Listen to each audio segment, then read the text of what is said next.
Bon, bonsoir à tous. Je pense que tout le monde est là, il y a des gens qui viennent encore, mais je pense que j'ai déjà commencé par le partage d'écran et tout ça, tout ça.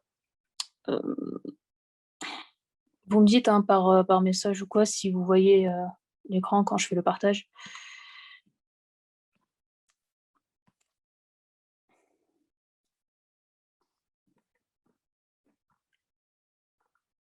Voix. OK. Aujourd'hui, ça va être les hypersensibilités, donc les 4 types, d'hypersensibilité. Vous avez dû voir qu'il y avait un probable cinquième type d'hypersensibilité, mais en fait, il est inclus dans l'hypersensibilité de type 2, donc je ferai un petit passage dessus. Hem, alors vous avez déjà eu, des cas cliniques sur l'hypersensibilité, donc là, j'en ai pas fait. Si vous voulez travailler, sur cet item, vous avez qu'à reprendre les cas cliniques qu'il y a eu avant. J'ai pas fait de QCM parce que j'aime pas faire des QCM, heu, mais bon. Donc il y a ceux du concours, sinon qui sont, assez bien, même si ça tombe pas souvent. Heu, donc le plan aujourd'hui, donc en fait, ce que je vous ai fait là, c'est du cours, mais en fait, c'est pas un cours pour remplacer les cours que vous avez, mais c'est plutôt un cours pour, compléter les cours que vous avez déjà. Parce que je pars du principe que vous avez des cours sur l'hypersensibilité, donc vous avez des supports de cours d'immuno et que, vous avez déjà lu ces cours-là, donc vous avez une petite base au moins, sur ces hypersensibilités-là. Si vous ne comprenez rien aux hypersensibilités, c'est le moment ici de comprendre un petit peu de quoi il s'agit. Pour ceux qui sont un petit peu plus, avancés dans leur programme, donc ces cours-là vont vous permettre de faire un petit peu la synthèse et de compléter, vos cours avec les trucs que j'ai rajoutés en plus. Donc vous allez voir que je détaille un peu plus le diagnostic, biologique que les autres types de diagnostics parce que, c'est le principe, de ce concours-là, puisque c'est un concours, de biologie médicale et de pharmacie hospitalière et de recherche. Donc c'est normal de détailler les diagnostics biologiques plus que les diagnostics cliniques qui concernent plus les médecins. Bref, donc au début, on va parler de l'hypersensibilité de type 1, ensuite on passera à l'hypersensibilité de type 2, 3 et 4. Donc l'hypersensibilité de type 1, qui est aussi appelée hypersensibilité immédiate. Oups. Donc c'est un phénomène qui résulte d'une interaction entre un antigène, qu'on va appeler ici un allergène, et des anticorps, de type IgE qui vont se fixer soit sur des mastocytes, soit des basophiles, soit des éosinophiles, soit des macrophages. Alors, dans la majorité des cas, les IgE se fixent sur les mastocytes et sur les basophiles et dans les phases tardives, on va dire, et en moindre quantité, ils se fixent sur les éosinophiles et les macrophages. Je pense que vous savez déjà tout ça, donc c'est juste un petit rappel. Un allergène, c'est une substance qui va favoriser ou qui va provoquer une réaction allergique. Vous avez différents types d'allergènes. Les pneumallergènes que vous allez inhaler, qu'on appelle aussi les aéroallergènes, donc ça sera, les acariens, le pollen, les moisissures et les poussières. Les trophallèrgènes, c'est les allergènes que vous, ingérez, donc qui passent par le tube digestif, type lactoprotéines pour les allergies aux protéines de lait, les crustacés, les arachides, donc les cacahuètes, les farines de blé et cetera. Donc il y a plein de types, de trophallèrgènes et puis ensuite vous avez les allergènes transcutanés, comme les allergies au latex, médicamenteux comme, les pénicillines ou autres types de médicaments. Donc vous avez les antibiotiques, vous avez aussi d'autres, là il y a rien qui me vient en tête, mais vous avez les antibiotiques en général. Heu, les allergènes professionnels et puis, les venins d'hyménoptères, comme les guêpes ou, les abeilles qui, eux, exposent à, un risque de choc anaphylactique, supérieur aux autres, allergènes. Donc ça, c'est une image que vous avez déjà vue, dans les séances précédentes.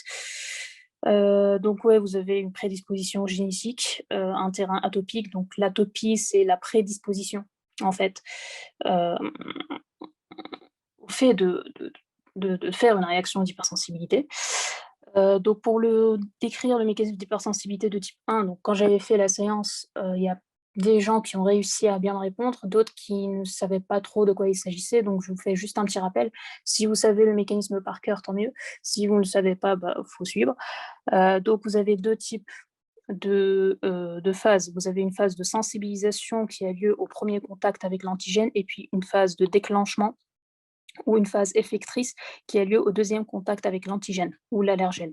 Donc vous avez votre allergène ici qui va entrer en contact avec une cellule présentatrice antigène, qui va le présenter au lymphocyte TCD4 par l'intermédiaire de son CMH de type 2.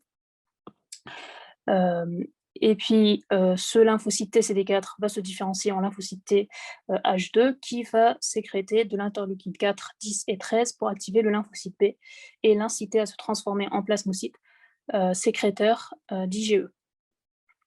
Ces IgE vont aller se fixer à la surface des mastocytes et des basophiles au niveau des récepteurs FC, enfin des récepteurs au fragment FC, donc on appelle les FC epsilon R1, donc pour récepteurs au fragment FC des IgE, les récepteurs 1, machin, machin.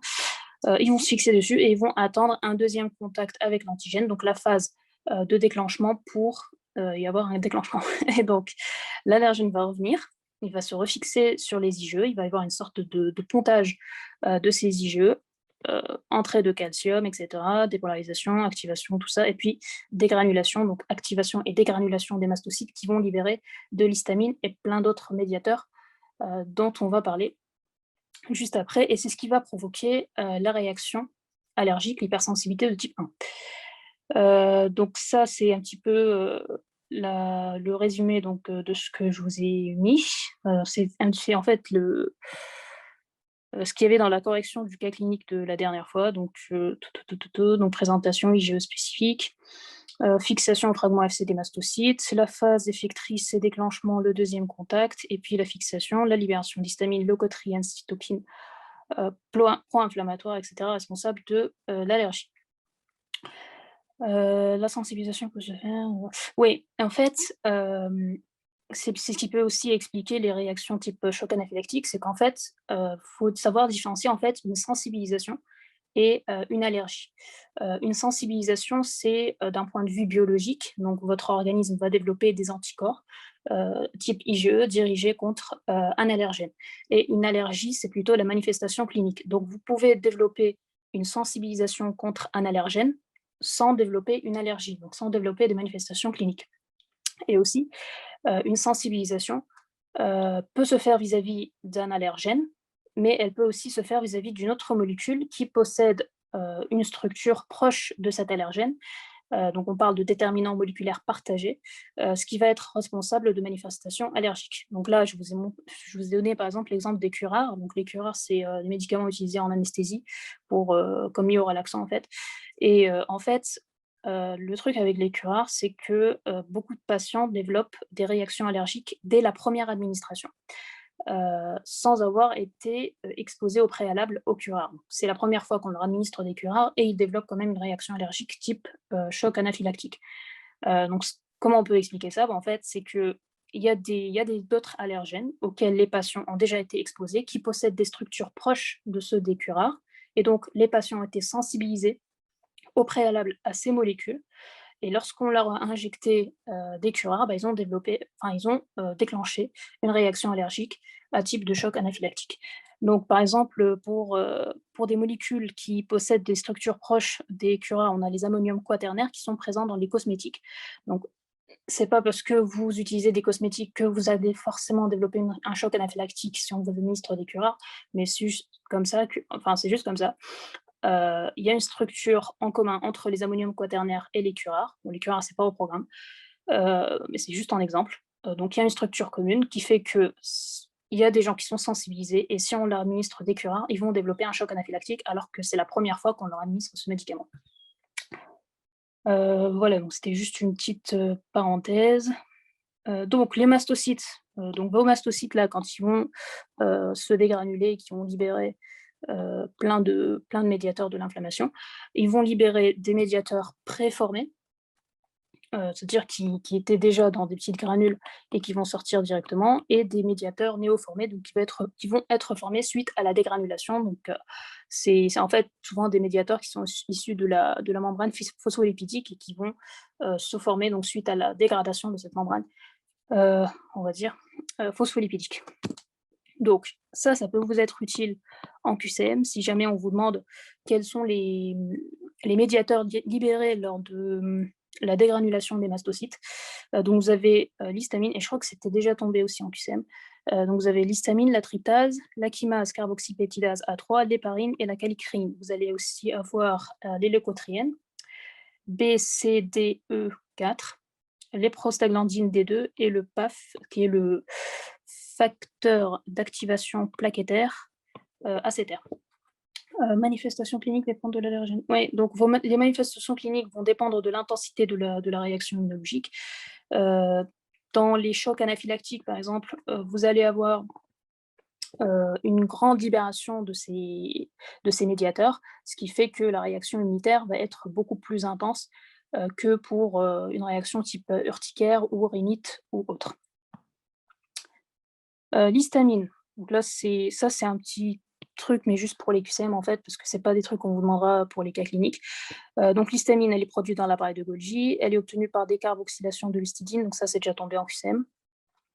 Elle se lie à 4 récepteurs, H1, H2 principalement, H3 et H4, dont on ne sait pas trop l'utilité, mais on sait que c'est impliqué dans la régulation de la réaction anaphylactique. Donc ça provoque, ça vous le savez déjà, ça provoque une vasodilatation, une augmentation de la perméabilité capillaire, chimiotactisme, contraction des muscles lisses, un effet inotrope et chronotrope positif qui va être à l'origine de la tachycardie, etc. La sécrétion gastrique et la sécrétion de mucus au niveau respiratoire, la production de NO. Donc tout ça, ça va être les réactions déclenchées par l'histamine. Donc ça, c'est juste pour les QCM, hein. Et aussi pour comprendre le mécanisme d'action des antihistaminiques. Donc les antihistaminiques vont faire l'effet inverse de tout ça, en fait. La tryptase, qui est une sérine protéase, ça aussi c'est des trucs qui tombent en QCM, elle est sécrétée par les granules sécrétoires des mastocytes, elle active la cascade de coagulation et la voie du complément, elle provoque un chimiotactisme et elle produit des médiateurs pro-inflammatoires. Le facteur d'activation plaquettaire, comme son nom l'indique, va activer les plaquettes, il va activer l'agrégation plaquettaire. Il peut être à l'origine d'une CIVD et son augmentation, elle est corrélée à la sévérité du choc anaphylactique. Les chimases, elles activent l'enzyme de conversion, enfin, ils ont une activité d'enzyme de conversion qui transforme l'angiotensine 1 en angiotensine 2. Ils activent le système adrénergique et contribuent à l'arythmie, l'infarctus du myocarde et la mort subite lors d'un choc anaphylactique. Le monoxyde d'azote, vous le connaissez, vous le savez. Lui, il va être produit aussi lors des réactions allergiques. Sa production, elle est accrue au début du choc et puis ça va se prolonger jusqu'à 1 heure à peu près. La réaction biphasique, ça c'est hyper important. Lorsque les patients font un choc anaphylactique, il y a un risque qu'ils développent ce qu'on appelle une réaction biphasique. Ça veut dire que, ils vont redévelopper les mêmes symptômes que le choc anaphylactique plusieurs heures après qu'ils aient été traités.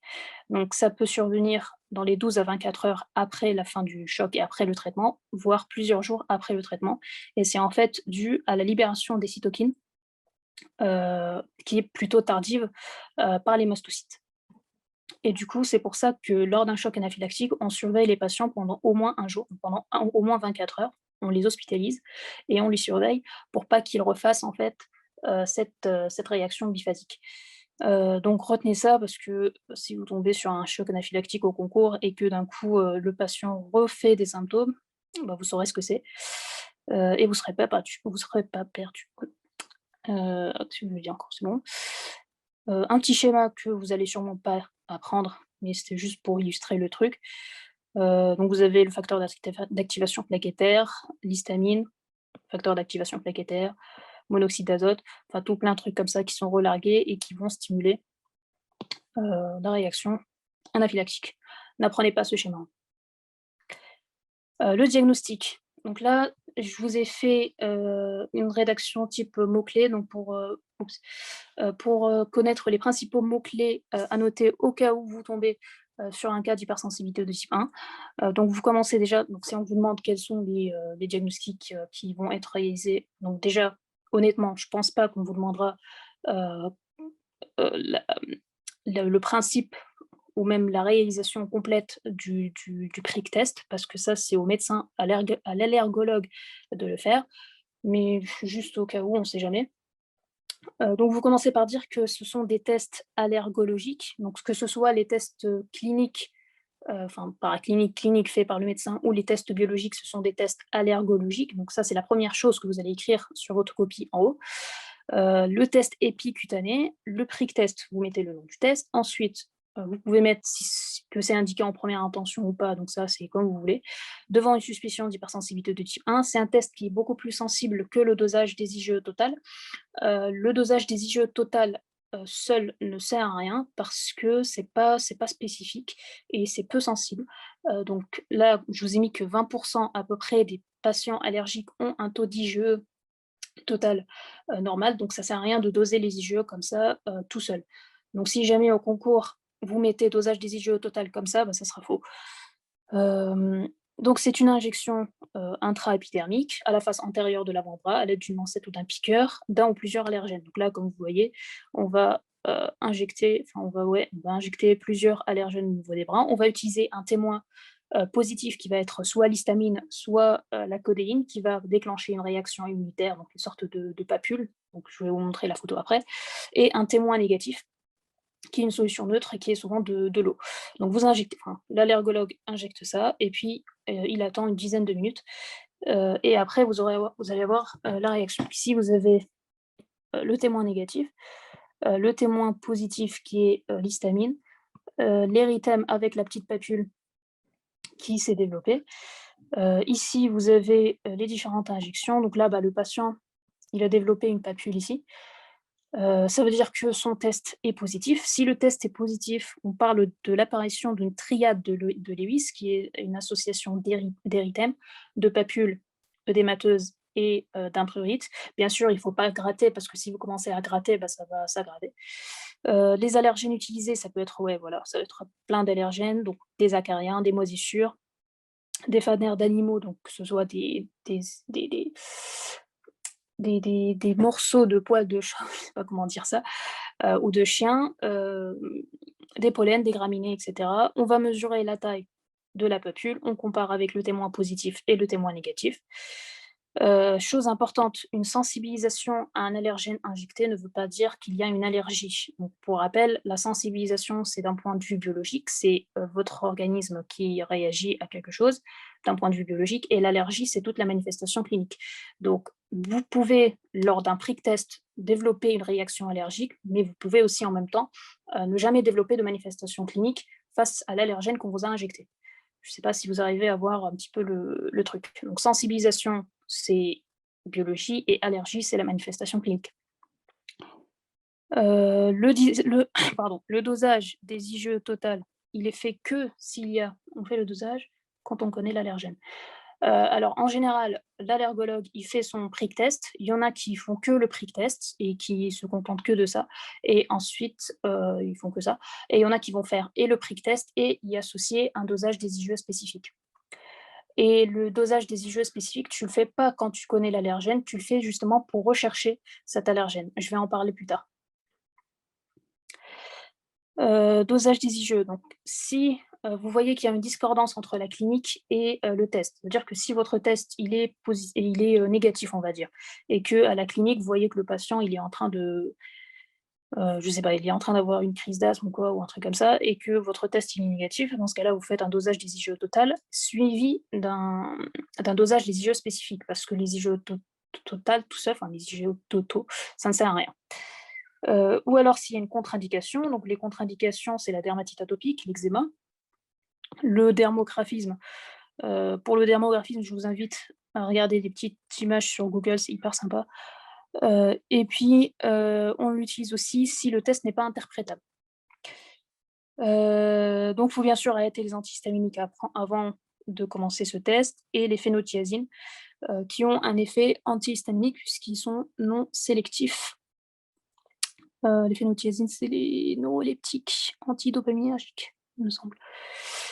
Donc ils ont un effet anti-H1 puisqu'ils ne sont pas sélectifs des récepteurs dopaminergiques. Donc dermatite atopique, dermographisme, OK. Et donc là, pour la biologie, vous avez différents, tests qui peuvent être effectués.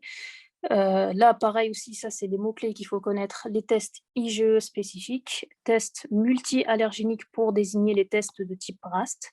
Alors, il y a les tests de type RAST et la technique RAST. Là, je vais aussi vous donner la différence entre les deux. Les tests ensuite monospécifiques. Vous avez d'autres tests type immuno-empreinte et des tests cellulaires ou tests d'activation des basophiles. Ça, c'est pas des tests biologiques, mais ça fait partie des tests à faire, enfin, qui peuvent être effectués. Donc les tests d'éviction, réintroduction, c'est, on fait une éviction, donc on dégage, l'agent potentiellement responsable. On voit si le patient va mieux. S'il va mieux, tant mieux. Si on réintroduit, l'allergène suspecté et que le patient redéveloppe des symptômes, c'est que c'est probablement cet allergène-là qui est impliqué. Enfin voilà, vous voyez? Le test de provocation qui lui est fait, à l'hôpital, donc on injecte, l'allergène en question, on l'injecte ou on l'administre ou je sais plus comment. On l'administre, on voit comment le patient réagit, mais c'est hyper dangereux. Donc je pense pas que ce soit si fait que ça. Les tests IgE spécifiques, est un test paraclinique. Alors, tu peux dire que c'est un test paraclinique. Par contre, il y a un petit truc qui me dérangeait moi, enfin pendant mes révisions, c'est qu'en fait les médecins, considèrent que les tests, paracliniques sont en fait les tests biologiques et nous on considère que les tests paracliniques sont en fait les tests cliniques. Du coup du coup du coup je sais enfin pour nous, ce sont des tests paracliniques. Moi je dirais que c'est plus un test clinique puisque c'est fait par le médecin directement et tout et que voilà. Mais Mais si on réfléchit bien, dans paraclinique, tu as le mot clinique, donc au final, tu as le mot clinique, tu vois? Donc il est toujours là. Donc si jamais c'est un mot-clé, enfin si jamais le clinique, c'est un mot-clé, bah, dans paraclinique, tu as clinique, donc voilà. Heu, donc les tests IgE spécifiques. Donc ce sont des tests multi-allergéniques. On dit que c'est des tests multi-allergéniques parce qu'on va tester plusieurs allergènes, en même temps. Donc là, c'est fait pour rechercher l'allergène impliqué. C'est le test qui est réalisé en première intention. Les tests donc c'est des tests ciblés de type RAST, RAST pour Radio Allergo Sorbonne Test. Alors la technique RAST, c'était la technique qui était avant utilisée pour, le dosage des IgE spécifiques. Maintenant, elle est plus trop utilisée. On utilise différents tests. J'ai essayé de chercher un petit peu partout, mais j'ai pas pu trouver exactement le nom du test. Donc là, les trucs que je vous sors là et même le schéma, ça vient des recommandations de la HAS. Donc même dans les recommandations de la HAS, ils parlent juste de tests IgE spécifiques. Donc prenez ça et puis mettez-le et donc test IgE spécifique type RAST. La technique RAST n'est plus utilisée, on utilise d'autres techniques, mais on continue à appeler ce genre de test un test de type RAST. Voilà, c'est juste comme ça. Donc il y a différentes techniques. Le principe, c'est, on va utiliser donc, un ensemble d'allergènes. Ça peut être des allergènes type, d'excrétion, des excrétions d'acariens ou des dérivés de pollen ou de graminées ou je sais pas quoi, donc bref, il y a différents allergènes qu'on va utiliser. On va les mettre en contact avec le sérum du patient qui, s'il est allergique, va, contenir des IgE spécifiques, dirigés contre un ou plusieurs allergènes.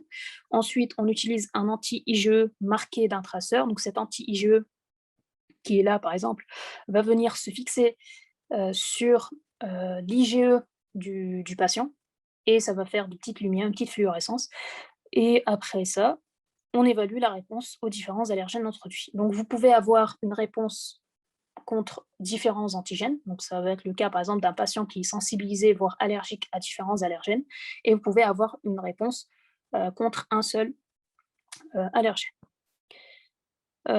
Donc pour ces différentes techniques, vous pouvez faire un dosage quantitatif. Dans ce cas-là, vous allez avoir vos résultats en kilo-unités par litre, ou un résultat semi-quantitatif. Et dans ce cas-là, votre résultat va être exprimé en petits chiffres, donc allant de 0 à 6. Donc 0 qui signifie il n'y a pas de réaction du tout, et 6 qui signifie il y a une grosse sensibilisation, grosse allergie. Des IgE spécifiques, donc là j'ai trouvé le nom de deux techniques, Fadiatop pour les pneumallergènes et Trofatop pour les Il est trop allergène. Test positif, oui, donc si le test est positif, ça veut dire que le patient présente des IgE spécifiques contre un allergène donné, ou plusieurs à la fois. Donc il y a sensibilisation, mais pas forcément synonyme d'allergie. Donc là, c'est pareil, un patient peut être sensibilisé contre un allergène, mais ne pas présenter une allergie contre cet allergène. Je vais vous montrer des exemples juste après de cas cliniques types, mais ce n'est pas vraiment des cas cliniques, mais juste pour vous donner une idée de comment c'est. Inversement, c'est pas parce qu'un patient n'a pas d'IgE qu'il n'est pas allergique, parce que les IgE dans le sang, ça a une demi-vie d'environ 2-3 jours. Donc ça peut très bien disparaître.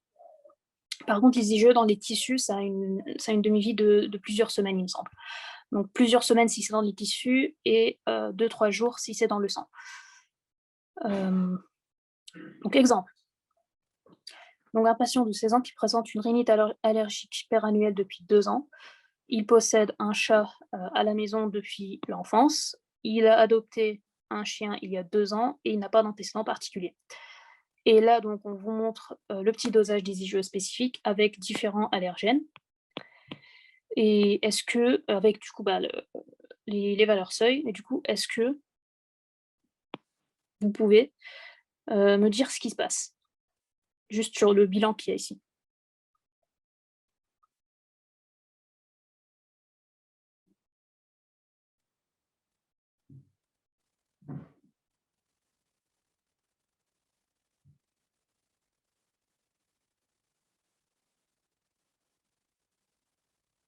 Oui,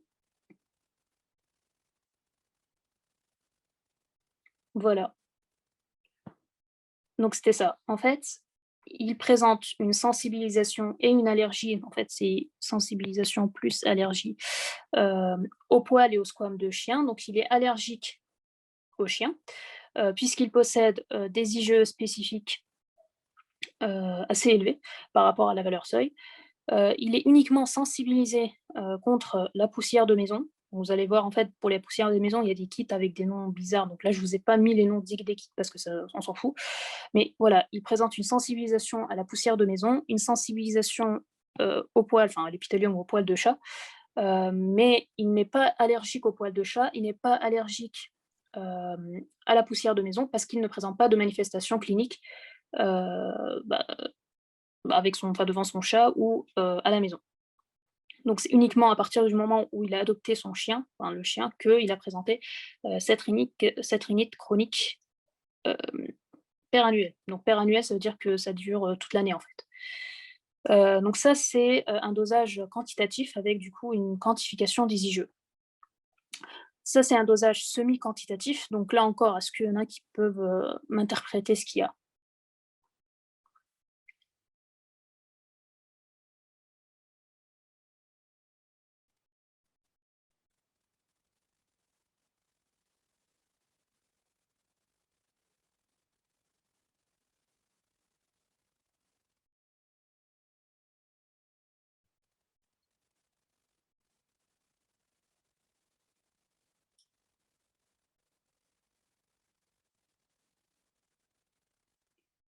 Aucune sensibilité.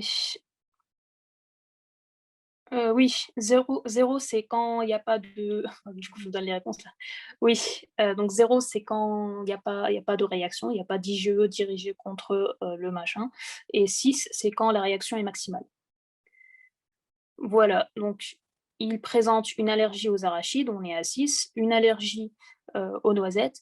Pour le soja, on est à 1, donc là, on ne sait pas trop si c'est une allergie, on ne sait pas trop si c'est une sensibilisation.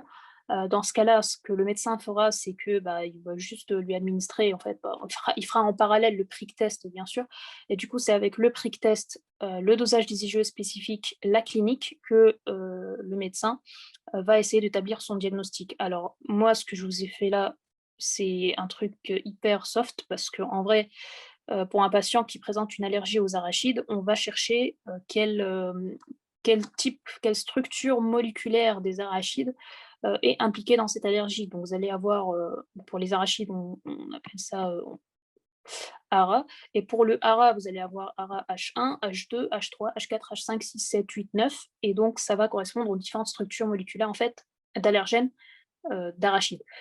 Et donc, le médecin, ce qu'il va faire, c'est qu'il va chercher, le H impliqué, dans cette allergie. Mais bon, ça, c'est hyper détaillé, donc je pense pas que c'est des trucs qui puissent tomber. À la limite, ce qu'ils peuvent vous mettre, c'est, soit un dosage semi-quantitatif comme là, ou un dosage, quantitatif comme ici, et puis vous dire, voilà, essayez d'interpréter tout ça et puis, dites si c'est une sensibilisation, si c'est une allergie, qu'est-ce qu'il faut faire, et cetera. Hem Donc allergie aux arachides, noisettes, sensibilisation au soja, induction de tolérance. Ah oui, donc parmi les traitements qu'il peut y avoir contre l'allergie aux arachides, c'est l'induction de tolérance à l'arachide. C'est-à-dire que, bon après ça dépend du type de manifestation clinique. Il y a des gens, ils peuvent pas du tout supporter ça et donc s'ils supportent pas du tout, on évite au maximum. Si on veut essayer de traiter ça, on fait ce qu'on appelle l'induction de tolérance à l'arachide et donc on fait manger en fait aux patients des arachides à des doses croissantes jusqu'à ce qu'il arrive à une dose où il peut supporter en fait tout ça, jusqu'à ce que son système immunitaire en fait s'habitue à ces arachides. Euh, Ensuite, les tests monospécifiques. Donc là, on était sur les tests multi-allergéniques. Je sais pas pourquoi je retourne en arrière comme ça. Donc, on était sur les tests multi-allergéniques où on teste du coup différents allergènes. Et là, ensuite, on passe au test monospécifique qui est un test d'identification. Donc là, on va chercher un IgE spécifique contre un seul allergène. Je vous ai trouvé le nom d'une petite technique qui est l'Immunocap IgE spécifique. Le test d'identification, je ne sais pas pourquoi ils ne le font pas dès le début, mais je pense que, ils font en fait le test, multi-allergénique pour voir en fait tout le panel d'allergènes auquel le patient est sensibilisé et ensuite ils font un test d'identification pour savoir exactement, quel allergène, est impliqué. Vous avez la technique, d'une empreinte ou une blotte, donc là, je vais passer vite fait dessus. En gros, vous allez faire une petite séparation électrophorétique, des allergènes, donc vous allez les placer, un petit peu partout. Ensuite, vous allez mettre le sérum du patient qui va contenir, des IgE spécifiques, qui va du coup se déverser un petit peu partout. Donc ça, c'est les IgG, ici c'est les IgA, IgM et IgE. Hem, Vous allez donc l'incuber avec le sérum du patient. Vous allez placer les anti-IgE marqués, qui vont du coup être responsables de la couleur, noire qu'il y a sur les bandes et puis ça va se révéler sous forme de bandes. Ici, le sérum du patient et ici le sérum du sujet sain. Au niveau des IgE pardon, du patient sain, vous voyez qu'il y a rien du tout, alors que chez le patient ici, vous avez plein de bandes qui se sont formées. Donc ici, par exemple, l'allergène qui a été placé, c'est le pollen de dactyle.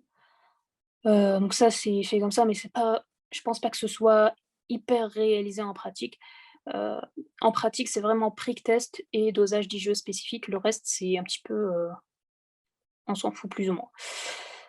Les tests cellulaires ou tests d'activation des basophiles, lui, il est plutôt utilisé pour les allergies médicamenteuses parce qu'en fait, le dosage des IgE spécifiques, il n'est pas aussi, sensible, on va dire, pour, ce qui est, allergie médicamenteuse. Donc on préfère utiliser le test d'activation des basophiles pour lequel on va se servir de la cytométrie en flux. Donc on va prendre les basophiles du patient, et on va prendre, l'allergène, impliqué. Si le patient présente à la surface de ces basophiles des IgE spécifiques, l'allergène va venir se fixer dessus, ça va activer les basophiles qui vont relarguer, des médiateurs. Lorsque les basophiles vont s'activer, il va y avoir ce qu'on appelle un changement phénotypique et ils vont, exprimer à leur surface le CD63 que je vais dessiner juste là. Et c'est ce CD63 qu'on va essayer de détecter par cytométrie en flux. Et donc si par cytométrie en flux, vous voyez qu'un patient possède des CD63, bah, ça veut dire qu'il est allergique, à l'allergène que vous avez, introduit. Et donc c'est utilisé pour les médicaments type bêta-lactamine, curare, antalgique et autres. Petit tableau qui vient des recommandations de la HAS, qui regroupe un petit peu toutes les techniques utilisées, pour l'allergie. Donc vous avez les IgE, total, spécifique, immunoempreinte test, test cutané, patch, c'est un petit peu comme l'IDR, on s'en fout et les pricks, les tests d'éviction, réintroduction et les tests de provocation. Le traitement, je pense que vous le savez déjà, donc je vais passer rapidement dessus. L'éviction, de l'allergène, donc c'est juste anti-rappel. Les antihistaminiques de type, hem les antihistaminiques H1, oui, donc de deuxième génération parce qu'on le fait, en pratique pour l'hypersensibilité de type 1. L'IDR, c'est pour l'hypersensibilité de type 4, donc je vais en parler tout à la fin. Hem, IDR, IDR. Ah oui, IDR, ah oui, IDR à la tuberculine, c'est pour, l'hypersensibilité de type 4, mais tu peux avoir des IDR pour, l'hypersensibilité de type 1, mais c'est pas du tout utilisé parce que le prick test, en fait, il a remplacé tout ce qui est, IDR et autres. Mais, IDR, tuberculine, c'est hypersensibilité de type 4. Voilà. Hem J'étais où? Donc antihistaminique H1 de deuxième génération, parce que ceux de première génération sont moins sélectifs, ont des effets indésirables sédatifs et cetera, même si ceux de deuxième génération peuvent aussi provoquer, une sédation. Les corticoïdes par voie nasale, donc ça, c'était le cas clinique, en fait, que je vous avais fait la dernière fois. La désensibilisation, qui fait partie, des traitements proposés, l'immunothérapie spécifique, dont je vous ai parlé aussi la dernière fois, par voie sublinguale principalement ou sous-cutanée, qui est administrée à des doses croissantes, jusqu'à atteindre une dose de maintien pour provoquer une tolérance, de l'organisme à cet allergène. Ça permet de réduire les signes et les symptômes et les manifestations cliniques, d'améliorer la qualité de vie et cetera. Donc ça, c'était, le cas clinique, d'avant. Le choc anaphylactique, c'est la manifestation la plus grave, réaction allergique sévère et généralisée définie par les critères de Sampson, enfin comme vous voulez, Sampson on va dire.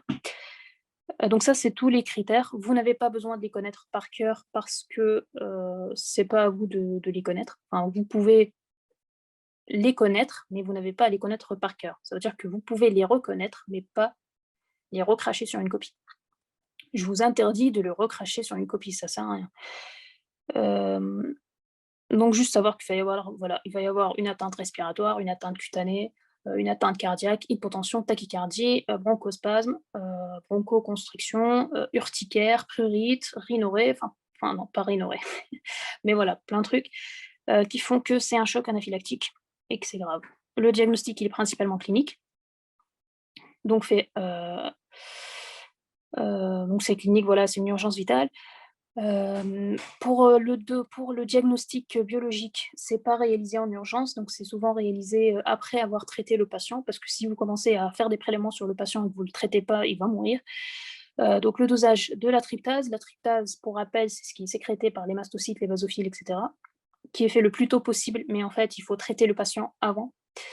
Donc après avoir débuté le traitement d'urgence, vous enfin pas vous, mais il faut faire un deuxième échantillon, enfin faire un prélèvement d'un deuxième échantillon 1 à 2 heures après le début de l'épisode parce que ça atteint un pic, il me semble, 1 à 2 heures après, le choc anaphylactique sans dépasser 4 heures et puis vous pouvez, faire un dosage de l'histamine, mais dans les 30 minutes qui suivent le choc. Souvent, on ne peut pas faire le dosage de l'histamine parce que dans les 30 minutes qui suivent le choc, vous êtes en train de traiter le patient, en fait, donc on va plus se servir de la tryptase. Donc en première intention, tryptase, parce que l'histamine, ça disparaît en fait, ça se sécrète, on fait les dosages que sur le sang. Alors c'est sur le plasma, il me semble, hem, mais ouais, c'est en vrai, bref, vous faites un prélèvement sanguin en fait et après vous prenez le plasma et puis vous faites, le dosage. Un plasma, sérum, tout ça, vous voyez? Mais sinon, ouais, il y a pas, alors je sais pas s'il y a un truc salivaire, mais quoi sur la salive, on s'en fout quoi. Mais ouais, c'est prélèvement sanguin. Le traitement, donc là, un très beau tableau, pour vous donner tout ce qui est traitement du choc anaphylactique. Cette partie-là, on s'en fout parce que c'est pas ce qui vous concerne.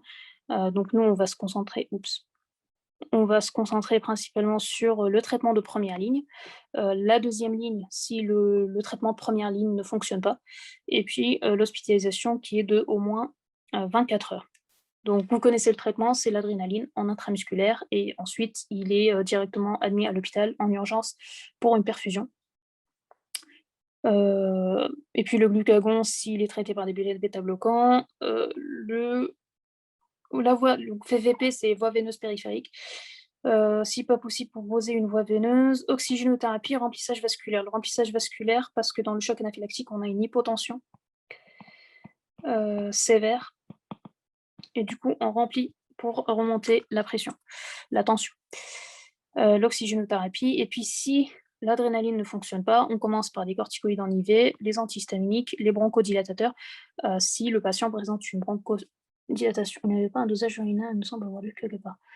Heu, alors, moi, j'ai pas du tout vu de dosage urinaire. Dans les recommandations de l'HAS, ils ne parlent que du dosage de la tryptase, parce que c'est un truc qu'on peut faire, tardivement, mais pas trop tardivement non plus. Ça veut dire qu'on peut le faire entre, 1 et 2 heures après le choc. Pour un dosage urinaire, dans un choc anaphylactique, moi, je vois mal, en fait, les infirmières collecter les urines et puis, aller demander au labo, de doser de l'histamine ou des tryptases. Enfin, vraiment, un dosage sanguin, c'est hyper rapide. Tu as pas besoin de poser une sonde urinaire ou quoi, ou de demander au patient de pisser parce que de toute façon, il est en train de mourir. Mais voilà. Dosage sanguin, c'est rapide. On se prend pas la tête, on prend un prélèvement, on demande au labo de doser et puis c'est tout. Hem, donc oui, au dosage urinaire, j'ai pas entendu ça, j'ai pas jamais vu ça. Mais, non, j'ai jamais vu, un dosage urinaire, mais bon.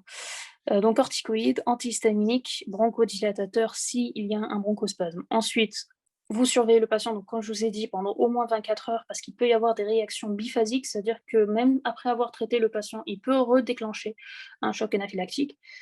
Hem et puis, surtout ce qui est important ici, c'est qu'après ce choc anaphylactique, le patient il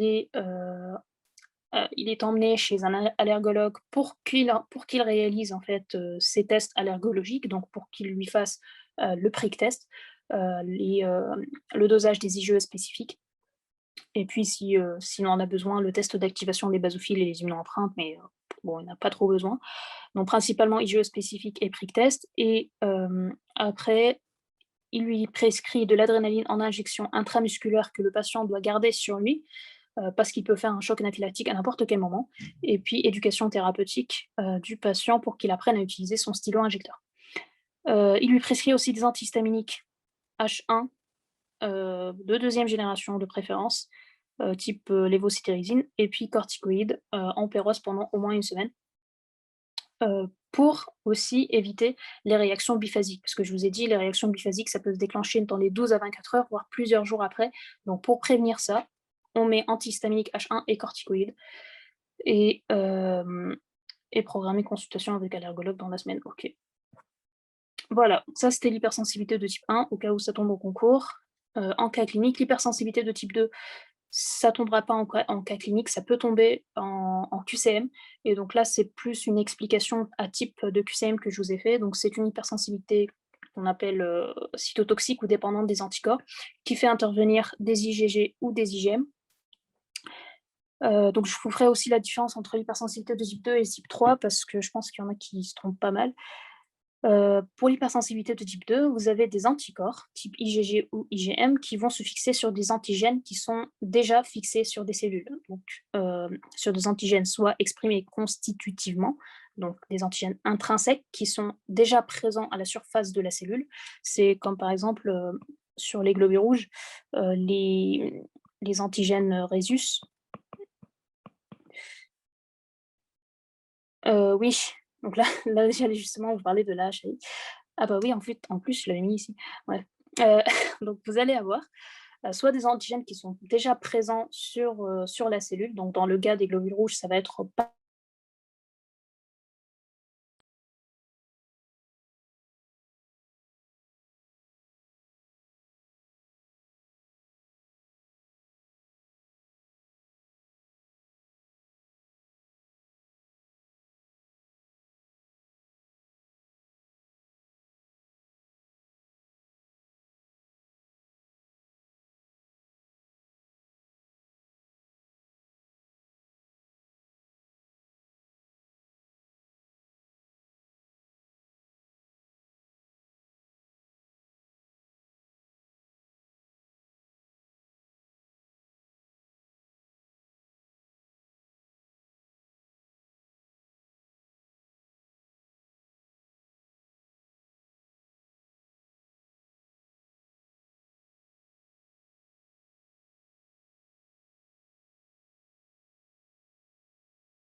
Est-ce que là, c'est bon?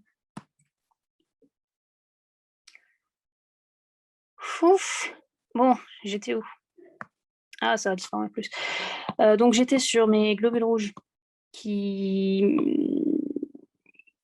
qui faisaient des trucs.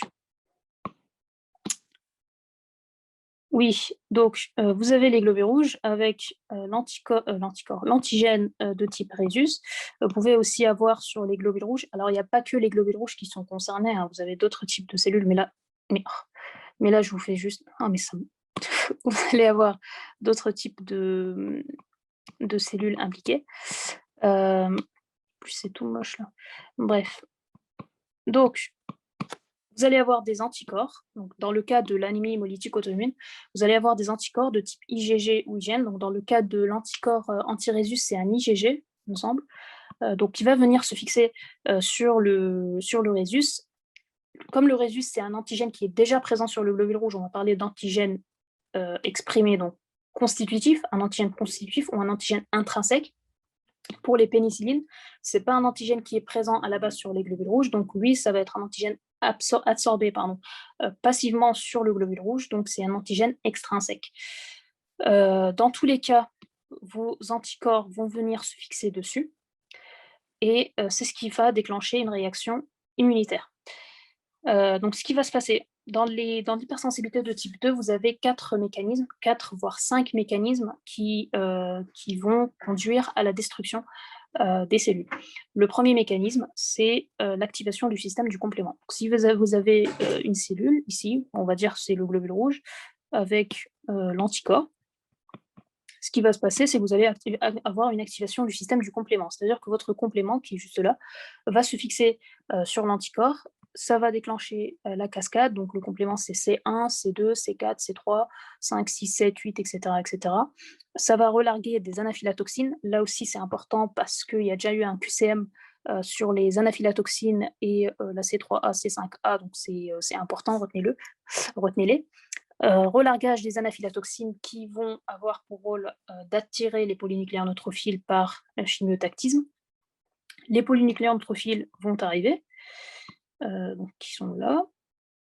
Ils vont arriver, ils vont être attirés en fait par ce globule rouge qui est juste là, et ils vont sécréter des peroxydases, des protéinases et des radicaux libres qui vont détruire ce globule rouge. Ça fait partie des mécanismes de l'anémie hémolytique auto-immune. Vous pouvez ensuite avoir une activation du système du complément, donc là par le même principe un petit peu, avec votre anticorps qui est fixé ici, votre système du complément qui va s'activer. Ça va activer le C5, 6, 7, 8, 9, donc le complexe d'attaque membranaire qui va venir agir ici. De l'eau va rentrer dans le globule rouge, il va gonfler, il va exploser. Donc ça, c'est par activation du complexe d'attaque membranaire. Ensuite, l'opsonisation, où votre globule rouge qui est juste là, et sur lequel va fixer l'anticorps, vont se fixer dessus encore plus d'anticorps. Cette opsonisation, elle favorise la phagocytose. Donc là, pareil, il y a eu déjà un QCM sur l'opsonisation. Elle favorise la phagocytose par les macrophages qui sont ici, qui vont reconnaître les anticorps par leur récepteur à fragments FC, donc ici. Et ils peuvent aussi les reconnaître par le récepteur du C3b, parce qu'en fait, votre complément, le C3b, il peut venir ici et se fixer, et du coup, vous allez vous servir du récepteur au C3b pour reconnaître le C3b qui est ici. Dans tous les cas, votre macrophage va venir bouffer ce globule rouge dans la rate. Alors, il y a les polynucléaires neutrophiles aussi qui peuvent faire ça, mais dans la rate, vos macrophages vont bouffer vos globules rouges, et du coup, ça va les détruire. Alors, tous ces mécanismes-là, ça ne concerne pas que les globules rouges. Moi, j'utilise juste l'exemple, en fait, du globule rouge. Le quatrième mécanisme, c'est l'ADCC, donc la cytotoxicité médiation cellulaire dépendante des anticorps. Là, je vous ai déjà trouvé, en fait, un schéma. Donc ça, c'est votre cellule sur laquelle il y a les anticorps. Et puis, votre cellule NK va venir reconnaître cet anticorps au niveau de sa fraction constante par l'intermédiaire de son CD16. Et puis, elle va sécréter les granzymes, les perforines, etc. pour perforer la cellule et la détruire. Ça, c'était un petit peu les 4 mécanismes. Le 5e mécanisme qui, on parlait d'hypersensibilité de type 5 et ensuite ils ont introduit l'hypersensibilité de type 5 dans l'hypersensibilité de type 2. Mais ça, c'est le cas de la maladie de Besdo, en fait. Donc l'hyperthyroïdie, c'est une sorte de dysfonctionnement des cellules dépendant des anticorps. Ça veut dire que vous allez avoir un anticorps qui va venir se fixer sur des cellules, soit pour les désactiver, qui va se fixer sur un récepteur de cellules, soit pour désactiver ce récepteur, soit pour l'empêcher, soit pour empêcher un agoniste ou autre de se fixer dessus, soit pour stimuler ce récepteur. Donc dans la myasthénie grave, c'est pas au programme, mais dans la myasthénie, vous avez des anticorps dirigés contre les récepteurs à l'acétylcholine qui vont empêcher l'acétylcholine de se fixer sur les récepteurs et du coup, vous allez déclencher la maladie. Et puis, dans la maladie de Besdo, en fait, c'est les anticorps qui sont dirigés contre les récepteurs de la TSH, comme vous le savez, qui vont stimuler ces récepteurs de la TSH. Ça va sécréter des hormones thyroïdiennes, donc T4 et T3, et puis vous allez vous retrouver avec une hyperthyroïdie. Donc, pareil, si un jour si au concours vous tombez sur une maladie de Besdo, essayez de placer quelque part que c'est une hypersensibilité de type 2. Moi, c'est ce que j'avais fait avec le lupus. Le lupus, l'année dernière, en décembre dernier, j'avais dit que c'était une hypersensibilité de type 3. Et du coup, là, on va parler de l'hypersensibilité de type 3, qui est une hypersensibilité dite semi-retardée ou à complexe humain. Donc, à la différence de l'hypersensibilité de type 2, dans l'hypersensibilité de type 3, vos anticorps vont traîner dans le sérum et ils vont se fixer sur des antigènes qui traînent eux aussi dans le sérum. Dans l'hypersensibilité de type 2, je vous ai dit que les anticorps se fixent sur des antigènes qui sont présents sur des cellules. Ici, les anticorps se fixent sur des antigènes qui traînent dans le sérum et forment des complexes humains antigènes-anticorps. Alors, ce qui va se passer, donc je vais vous donner l'exemple du lupus de décembre dernier. Donc, dans le lupus, vous savez que vous avez des anticorps anti-ADN, et en fait, c'est l'ADN contre lequel sont dirigés les anticorps dans le lupus, c'est en fait l'ADN des cellules. Donc, une cellule qui éclate, c'est une cellule qui libère son ADN du noyau, et l'ADN va se retrouver dans le sérum à traîner. Et du coup, les anticorps vont venir, donc là, on va dire, ça c'est l'ADN, et puis les anticorps vont venir se fixer dessus, comme ça, et ça va former un complexe humain. Ce complexe humain va traîner dans le sérum, et puis à un moment donné, il va se fixer soit au niveau des vaisseaux, donc soit il va se traîner ici dans les vaisseaux, soit il va arriver au niveau d'autres tissus, donc dans le cas du lupus, il peut arriver au niveau du glomérule, et c'est ce qui va être à l'origine de la néphropathie lupique ou de la glomérulonéphrite lupique. Donc c'était le truc qui était tombé en décembre dernier. Donc ce complexe humain va se fixer au niveau du glomérule, dans le cas du lupus, et ça va activer le système du complément. Donc si vous avez votre anticorps qui est là, ça va activer le système du complément. Vous allez avoir pareil, formation des anaphylatoxines C3A, C5A, ça va attirer les polynucléaires neutrophiles. Les polynucléaires neutrophiles vont venir, vont sécréter leurs radicaux libres, ce qui va détruire les tissus. Et donc, c'est pour ça que dans le lupus, vous allez avoir une destruction du glomérule à l'origine de la glomérulonéphrite lupique. Donc, dépôt au niveau des cellules, les vaisseaux, les glomérules. Pareil pour la polyarthrite rhumatoïde, vous pouvez avoir un mécanisme similaire, sauf que c'est au niveau des articulations. Donc moi, au concours, j'avais mis que la glomérulonéphrite, donc à la question, c'était vers la fin du cas clinique, donc avec la complication chez la patiente, j'avais mis que c'était une hypersensibilité de type 3. J'ai expliqué un petit peu juste mis que c'était des complexes humains qui s'étaient posés au niveau du glomérule. Mais bon, je ne sais pas s'il y avait des points dessus, mais j'ai essayé un petit peu d'expliquer le mécanisme, ce qui se passait. Activation, puis chimiotactisme et inflammation. Pareil dans la maladie sérique. Alors la maladie sérique, c'est des anticorps qui vont se former contre des anticorps qu'on vous a administrés suite, par exemple, à pour traiter suite à une intoxication. Si vous avez été piqué par un serpent, par exemple, le venin du serpent va venir vous attaquer, on va vous administrer un sérum anti-venin, donc des anticorps anti-venin, et puis votre organisme va développer des anticorps anticorps de venin. Et cette maladie sérique, en fait, c'est vos anticorps qui vont développer pareil un complexe immun. Ça va ça va se déposer au niveau des vaisseaux et ça va provoquer une vascularite. Bref, gardez juste ça en tête que maladie sérique, c'est hypersensibilité de type 3. Donc lupus, hypersensibilité de type 4.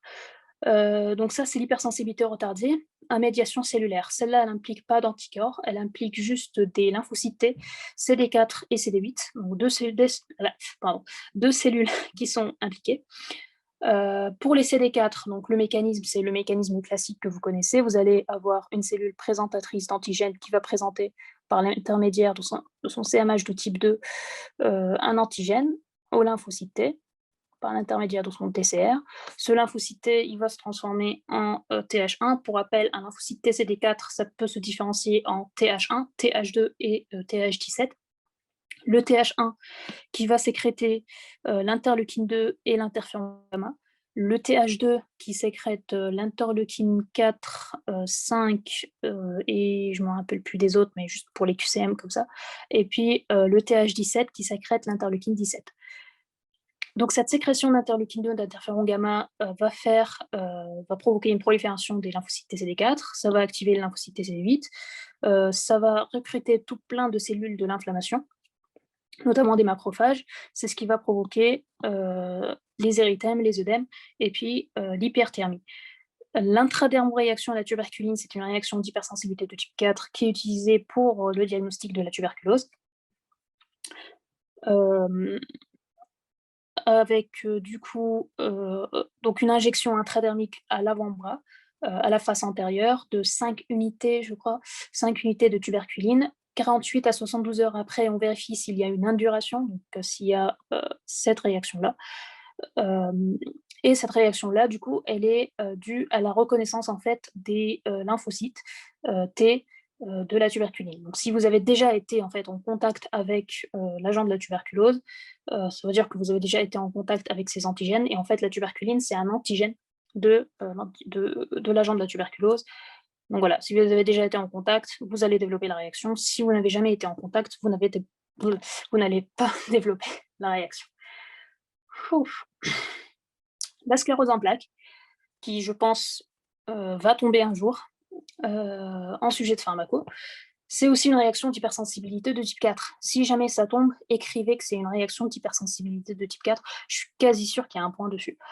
Donc pareil, dans la sclérose en plaques, je ne sais pas si vous le savez, mais vous avez un recrutement de cellules de l'inflammation, donc vous allez avoir un recrutement de macrophages, de lymphocytes TCD8, de lymphocytes T4, de lymphocytes B, enfin plein de cellules qui vont être recrutées au niveau du système nerveux central. Et ces cellules-là vont attaquer la gaine de myéline, qui est ici, et les oligodendrocytes. Donc les oligodendrocytes qui participent à la myélinisation en fait, des axones. Les macrophages qui sont recrutés vont phagocyter les oligodendrocytes. Ce qui fait que dans la sclérose en plaques, vous allez avoir en fait une absence de... comment on appelle ça de... Oh, j'ai plus le mot. En fait, à un moment, vous faites une poussée et après, il y a une resynthèse de la gaine de myéline, mais si vos macrophages, conduction, saltatoire, non, c'est pas ça, c'est en fait, c'est poussée et rémission. La phase de la rémission, en fait, dans la sclérose en plaques. Dans la phase de rémission de la sclérose en plaques, vous avez vos oligodendrocytes, enfin ce qui reste de vos oligodendrocytes qui vont essayer de resynthétiser la gaine de myéline. Plus vous faites de poussée, plus vos macrophages vont bouffer les oligodendrocytes et moins vous aurez d'oligodendrocytes et du coup moins vous aurez la possibilité de resynthétiser de la myéline. Voilà, je ne sais pas si vous avez compris le, le truc, parce que des fois j'ai l'impression que je suis la seule à comprendre ce que je pense. Mais en gros, voilà, plus vous avancez dans la maladie, plus vos oligodendrocytes se font manger et moins vous pouvez resynthétiser de la myéline. Voilà, donc ça c'était pour la sclérose en plaques. Ensuite, le diabète de type 1 et la thyroïdite de Hashimoto. Donc là, cette fois, ça fait intervenir non pas les CD4, mais les CD8. Alors, une petite info, les CD4 peuvent stimuler les CD8, parce que d'ailleurs, vous avez des CD8 qui viennent attaquer, dans la sclérose en plaques. Mais les CD8 ne vont pas stimuler les CD4, en tout cas dans le diabète de type 1 et dans la thyroïdite de Hashimoto. Donc les CD8, eux, vous savez, ils interagissent avec le CMH de type 1 qui est présent à la surface de toutes les cellules, sauf enfin toutes les cellules nucléées. Donc toutes les cellules qui ont un noyau possèdent à leur surface un CMH de type 1. Donc, dans les globules rouges, par exemple, vous n'avez pas de CMH de type 1. Donc vous allez avoir cette interaction qui va activer le lymphocyte TCD8. Et le lymphocyte TCD8, lorsqu'il s'active, vous savez que c'est un lymphocyte T tueur, donc il va sécréter des granzymes et des perforines, tout comme les cellules NK, et va détruire la cellule. Dans le cas du diabète de type 1, vos cellules pancréatiques vont présenter à leur surface des antigènes du soi, donc antigènes du soi, qui ne vont pas, enfin qui vont être mal reconnus en fait par les CD8, et du coup les CD8, lorsqu'ils vont reconnaître le CMH de type 1 présent à la surface des cellules pancréatiques, ils vont le reconnaître comme étranger en fait, et du coup ils vont attaquer le pancréas. Euh, c'est ce qu'on a avec le diabète de type 1, donc tout le pancréas va être détruit, et vous savez que dans le diabète, euh, est-ce que vous m'entendez toujours? On va dire que vous m'entendez toujours. Euh, ok. Du coup, dans le diabète de type 1, vous savez que la manifestation, enfin le diabète de type 1 se manifeste que lorsque 80%, à partir de la destruction de 80% du pancréas. Pour la thyroïdite de Hashimoto, donc là pareil, vous avez une attaque de la thyroïde, donc des cellules CD8 qui vont défoncer les cellules de la thyroïde, ce qui va être à l'origine d'une hypothyroïdie. Et enfin, voilà. Donc pour les pathologies comme ça, les TIH, c'est pas une hypersensibilité. Alors, le TIH, attends, j'essaie de. Anticorps contre le facteur 4 truc contre le facteur 4 plaquettaire et l'héparine. Alors, c'est pas une hypersensibilité, c'est. Alors, c'est quoi? C'est anticorps, facteur 4 plaquettaire, héparine, anticorps. Ouais, ça date. Je dirais que c'est une hypersensibilité de type 2. Là, comme ça, je te dirais que c'est une hypersensibilité de type 2 parce que, alors soit non, une hypersensibilité de type 3, je dirais, parce que tu formes un complexe humain, en fait, entre le facteur 4 plaquettaire, l'héparine et tes anticorps. Donc là, vite fait, je te dirais que c'est une hypersensibilité de type 3. Et en fait, c'est cet anticorps avec les plaquettes. Ah bah oui, du coup, il y a dessus des plaquettes. Mmh, ouais, je jongle entre, hypersensibilité de type 2 et hypersensibilité de type 3. Si c'est sur les plaquettes et ça provoque ensuite une thrombopénie, je dirais que c'est un peu compliqué. C'est entre les 2. Ouais, je dirais que c'est une hypersensibilité de type 2 en fait, parce que ça va au final se retrouver sur les plaquettes et c'est pour ça que tu auras ta thrombopénie. Alors que si c'était une hypersensibilité de type 3, ça se serait fixé sur d'autres tissus, donc pas forcément les plaquettes. C'est une hypersensibilité de type 2, je dirais. Avec du coup formation anticorps, anticomplexe, facteur 4 plaquettaire et héparine non fractionnée. Ou ouais, héparine non fractionnée. Ou HVPM. Oh, c'est trop loin tout ça.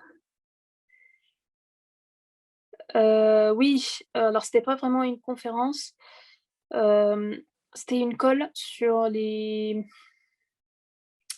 asthme et hypersensibilité. C'était un cas avec une patiente qui venait. Alors je pourrais vous remettre les on a accès aux calls. Oui, normalement vous avez accès aux calls. Je vous mettrai le cas si vous voulez, enfin je le remettrai directement sur le Discord avec la correction. Mais j'avais fait du coup, ouais, une sorte de call qui associait asthme et hypersensibilité. Hem, que je vais dire encore? J'ai rien à dire encore. Mais TIH, révisez bien la TIH parce que ça risque de tomber, hein. Je dis ça comme ça. Parce que pour vous dire, j'avais prévu le Parkinson, j'avais prévu la CIVD, j'avais prévu le lupus.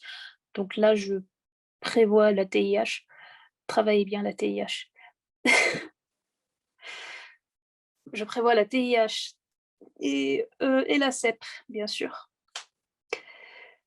Et je suis pas sûre de ce que je dis, hein, parce que moi, l'année dernière, j'avais prévu plein de trucs aussi. J'avais prévu l'hémostase. J'étais quasiment sûre qu'il y aura de l'hémostase. Il y a eu de la CIVD.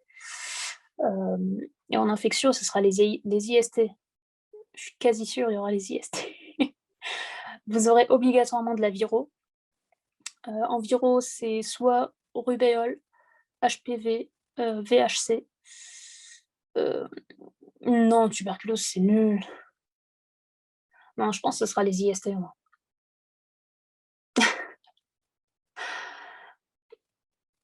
Ou peut-être parasito, peut-être non, grippe, c'est nul. Parasito-toxoplasmose et ou fasciolose, Fasciola hepatica. De la myco, s'il y a de la myco, ça sera de l'aspergillose pulmonaire invasive. En viro, rubéole ou HPV ou VHC.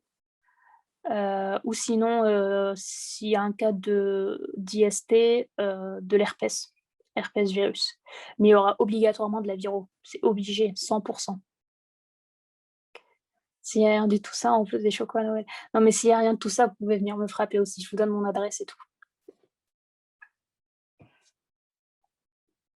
Mais ouais, je suis quasi sûre, il y aura de la viro, sclérose en plaques ou de l'asthme ou du diabète ou heu, thyroïde et des trucs comme ça.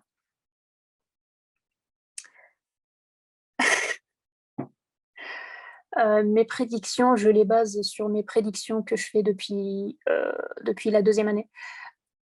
En fait, parce qu'à chaque fois en deuxième année, en fait, je je prédisais les sujets des examens et c'était ça, du coup, je me suis dit: «Je vais prédire des sujets au concours» et puis c'est tombé sur la CIVD, Parkinson et lupus, donc j'étais contente. Hem, la toxico, je dirais intoxication morphinique, enfin héroïne. Et puis ensuite, on vous demande c'est quoi l'antidote, vous balancez naloxone. Hem, Puis ensuite, on vous parle de méthadone, buprenorphine, de la prise en charge dans les XAPA, je crois, c'est ça? Dans les centres d'addiction. Donc comment gérer une addiction. En plus, c'est au programme, hein, les addictions et tout. Donc si on associe addiction et intoxication morphinique, je pense que ça peut faire un très bon, cas clinique. Hem, Après et s'il y a rien de tout ça, je suis pas responsable, hein. Donc voilà. Mais sclérose en plaques, c'est ouais, je le vois bien, en fait, sclérose en plaques ou l'asthme. Ouais, ouais, franchement, au pire, vous apprenez tout et ouais, non, je pense pas. Je pense que ça sera plus intoxication. En fait, c'est hyper intéressant si c'est une intoxication morphinique parce que ça fait plus, pharmacie hospitalière et puis prise en charge dans les centres d'addiction et tout. Enfin, c'est vraiment de la pharmaco, pharmacie clinique, pharmacie hospitalière, vraiment, c'est tout. Donc c'est vraiment, à faire. Enfin, si j'étais, celle qui faisait les sujets, j'aurais fait ça, je pense. C'est hyper intéressant. Donc négligez pas la toxicomorphinique, puisqu'on sait jamais. Comme ils Iseminové, bah oui, c'est pour ça que je vous dis, ça sera des sujets qui sont pas encore tombés, mais en même temps, ils mettront des trucs qui sont déjà tombés. Donc TIH, de l'asthme, pourquoi pas. Immuno, bof, non. Bah, immuno, en fait, c'est jamais tombé. Enfin, à part pour le lupus là, parce qu'il y a eu l'histoire avec l'hydroxychloroquine et tout, mais je pense pas, enfin, en plus, il y a rien à dire. Enfin, peut-être de l'asthme et en exo, heu, je dirais, de l'enzymo déjà, c'est sûr, 100. Enzymo, statistique, ou épidémiologie ou une association des 2. Ensuite, il y a quoi en exo? Je sais même plus ce qu'il y a. Oui, de la chimie ana. Alors du pH, du pH en chimie ANA. Donc solution tampon, calcul du pH, Anderson, Hasselbalch et tout.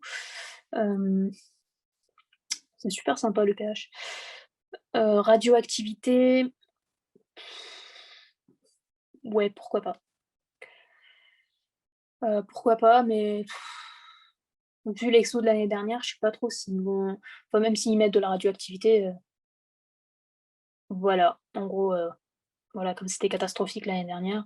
Mais sinon, ils mettront un exo, mais un peu plus, facile, je pense, en radio. Dans tous les cas, vous aurez un sujet, hem, un peu atypique, que ce soit en radio, pharmacocinétique, chimie ana, enfin, vous aurez un sujet atypique, c'est sûr, parce qu'ils aiment ça. Pharmacocinétique, alors je sais pas s'il va y avoir de la pharmacocinétique ou de la pharmacodynamie, mais pourquoi pas de la pharmacodynamie, au final? Ou un mélange pharmacodynamie, pharmacocinétique. Une partie cinétique et une partie, lequel des zoo atypiques? Enzymo, je sais pas s'ils vont faire de l'atypique parce qu'au final, le problème avec l'enzymo, c'est juste, comprendre les questions. Donc pas d'exo atypique en enzymo. De toute façon, l'enzymo, c'est toujours atypique. Hem, chimie ana, exo, pH, classique. Oui, l'année dernière, c'était la radio qui était catastrophique. Pour la radioactivité, je pense pas que ça sera le truc atypique. Peut-être un mélange pharmacocinétique, pharmacodynamie pour le rendre atypique. Voilà. C'est quoi RCP? Ah, RCP, machin pour les médicaments? Ah mais en PK, non, en fait, c'est nul si c'est un exo comme ça. Non, plutôt pharmacodynamie avec étude, de la constante de dissociation, calcul des concentrations inhibitrices, tout ça, CI 50, c'est concentration inhibitrice, concentration je sais pas quoi, hem, enfin tout ça. Mais si, ça tombait dans les années 2000. Faut revoir vos vieilles annales parce qu'on sait jamais. Sinon vous allez vous faire défoncer. Ça va vous faire très mal. Donc voilà, je prévois un truc atypique en pharmacocinétique, pharmacodynamie. Enzymo, lisez bien les questions en enzymo. Chimie ana, pH, mais assez classique et et le reste, donc statistique, épidémio, classique. Voilà, je prévois ça. Pour les QCM, faites les annales, on s'en fout. Les QCM à fond, annales, annales, annales et puis voilà. Voilà, vous avez mes pronostics. Si ça tombe, je serai très contente pour vous. Si ça tombe pas, donc fallait tout apprendre de toute façon. Bah, QCM, moi, j'avais appris les annales par cœur. Au final, il y a eu vraiment des QCM vraiment, en fait, c'était des copier-coller alors il y a eu des QCM nouveaux, il y a eu des trucs nouveaux et tout, auxquels j'ai répondu au pif. Donc ils avaient sorti des QCM de génétique. Je sais pas si vous avez fait les nouvelles, les annales de décembre dernier, mais il y avait des QCM de génétique, des QCM de santé publique. Moi, je n'avais ni lu la génétique, ni lu la santé publique, donc pour ces trucs-là, j'ai répondu au pif. Mais il y avait vraiment, ouais, des items, d'annales, crachés, vraiment, c'était les mêmes items. Ouais, ils se disent ça tout le temps, mais faut faire les annales. QCM, je crois que j'avais eu 87, virgule, quelque chose. 87 ou 88, je crois, pour les QCM. Ouais, c'était bien. Donc ouais, faites les QCM, apprenez-les par cœur et puis paniquez pas si vous non, les exos, j'ai fini 2 exos sur les 5. Enfin, j'ai fini, terminé 2 exos sur les 5. Les autres, j'ai fait, les questions que je pouvais faire et au final, aux exos, j'ai eu 138 ou quelque chose comme ça, 138. Hem, avec, bah, en fait, ce qui m'a aidé, c'est la chimie ana et les stats que j'ai réussi à finir.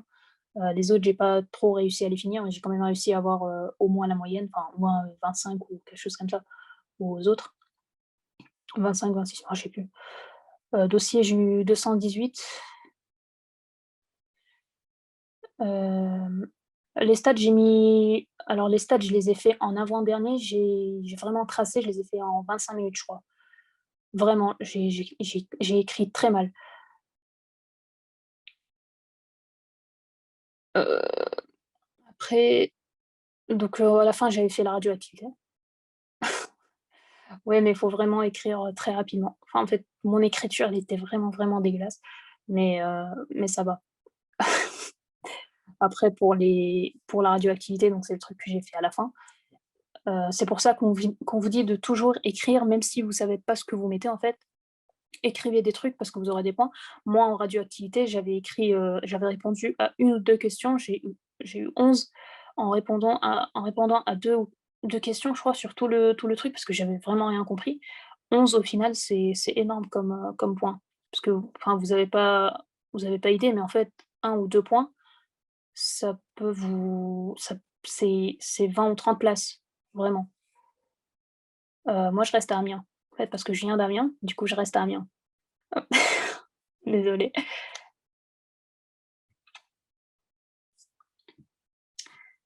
Et voilà. Donc moi, j'ai plus, géré les cas cliniques BM. J'ai plus, géré les cas cliniques heu, que les exos. Enfin exos, je trouve que c'était pas mal. Mais en fait, ouais, faut gérer tout. Faut essayer de gérer tout. Voilà. Donc ouais, le principal truc, parce que moi je savais que je paniquais sur ça. Si c'est normal de pas tout savoir en QCM, c'est normal de pas maîtriser la section 2, de pas connaître vos cours de santé publique par cœur, de pas connaître vos cours de génétique par cœur, de pas connaître vos cours de physio, d'immuno et tous les trucs comme ça par cœur, c'est, normal. La partie QCM de la chimie ANA, je la connaissais pas par cœur non plus. J'avais juste appris vraiment très bêtement les QCM et c'est passé. Et franchement, quand on vous pose des questions sur la protométrie ou je sais pas quoi, c'est des trucs que plus personne utilise, ça sert à rien d'essayer de les comprendre, vraiment. À la limite, vous pouvez essayer vous pouvez, comprendre les techniques de chromato et tout parce que ça tombe en exo et vous en avez besoin parce qu'il y en a dans les labos, mais les protométries, les trucs comme ça, on s'en fout. Donc c'est pas grave si vous maîtrisez pas les parties, théoriques et la section 2. La section 2, on s'en fout, c'est des QCM. Voilà. Est-ce que vous avez des questions?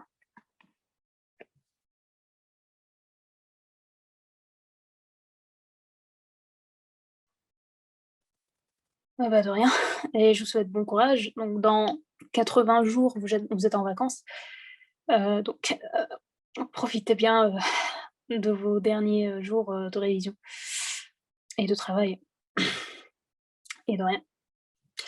Je vous souhaite une bonne soirée d'ailleurs et à la prochaine.